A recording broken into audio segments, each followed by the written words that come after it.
దూదిలాంటి మెత్తని spongy spongy cake. ఇది 90స్, 70స్ నాటి కేక్ రెసిపీ. అంతే కాకుండా చెయ్యడమైతే చాలా చాలా ఈజీ. మనం తీసుకున్న కోడిగుడ్లు ఎంత బరువైతే ఉన్నాయో, మనం మిగతా పదార్థాలన్నీ కూడా అంతే బరువును తీసుకోవాలి. నేను 8 ఎగ్స్‌ని తీసుకున్నాను. అవి 472 గ్రామ్స్ బరువున్నాయి. ఎగ్ యెల్లో, వైటు సెపరేట్ చేసుకొని విడివిడిగా బీట్ చేసుకోవాలి.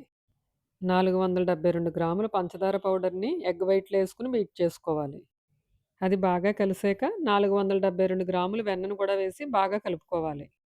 8 ఎగ్స్‌కి 2 టేబుల్ స్పూన్లు baking powder, 3/4 table spoon baking soda వేసి మైదాలో బాగా కలిపి, ఈ కలిపి ఉంచుకున్న మిశ్రమంలో వేసుకోవాలి. మా చిన్నప్పుడు అమ్మ కేక్ చేస్తుంటే మాకదో పెద్ద పండగలా అనిపించేది. ఈ మిశ్రమం గట్టిగా అనిపిస్తే 2 టేబుల్ స్పూన్ల వరకు పాలు కూడా కలుపుకోవచ్చు. 2 టేబుల్ స్పూన్ల వెనిలా ఎసెన్సు, బీట్ చేసుకున్న ఎగ్ యెల్లోని వేసి బాగా కలుపుకోవాలి. అమ్మ కేక్ చేసినప్పుడు ఈ కలిపిన మిక్స్ మాకెప్పుడు పెడతారా అని అన్నయ్య, నేను ఎదురు చూస్తా ఉండేవాళ్ళం. వాళ్ళేమో చివర్లో గిన్నెలో మిగిలింది కొంచెం పెట్టేవాళ్ళు మాకు. మధ్యలో చెయ్యి పెట్టి తీస్తే మొట్టికాయలు తిన్న రోజులు కూడా గుర్తున్నాయి నాకు. మిక్స్ రెడీ అయ్యిందండి. మౌల్డ్స్‌ని గ్రీస్ చేసుకొని, తయారు చేసుకున్న మిశ్రమాన్ని వాటిల్లో వేసుకుందాం. 2 రకాల పద్ధతుల్లో కేక్‌ని బేక్ చేసే విధానం చూపిస్తాను. అవెన్ను, ఇసుకను కూడా 20 మినిట్స్ ముందే ప్రీహీట్ చేసుకుందాం.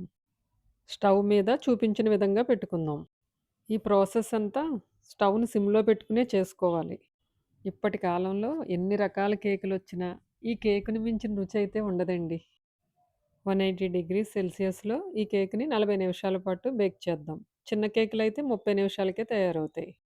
స్టవ్ మీద కూడా 30-40 నిమిషాల మధ్య సమయం పడుతుంది మొత్తం కేకు బాగా కాలడానికి.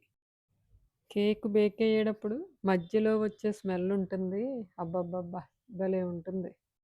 స్పాంజీ స్పాంజీ కేక్ రెడీ అయిందండి. మీకు కూడా నోరూరుతుంది కదూ!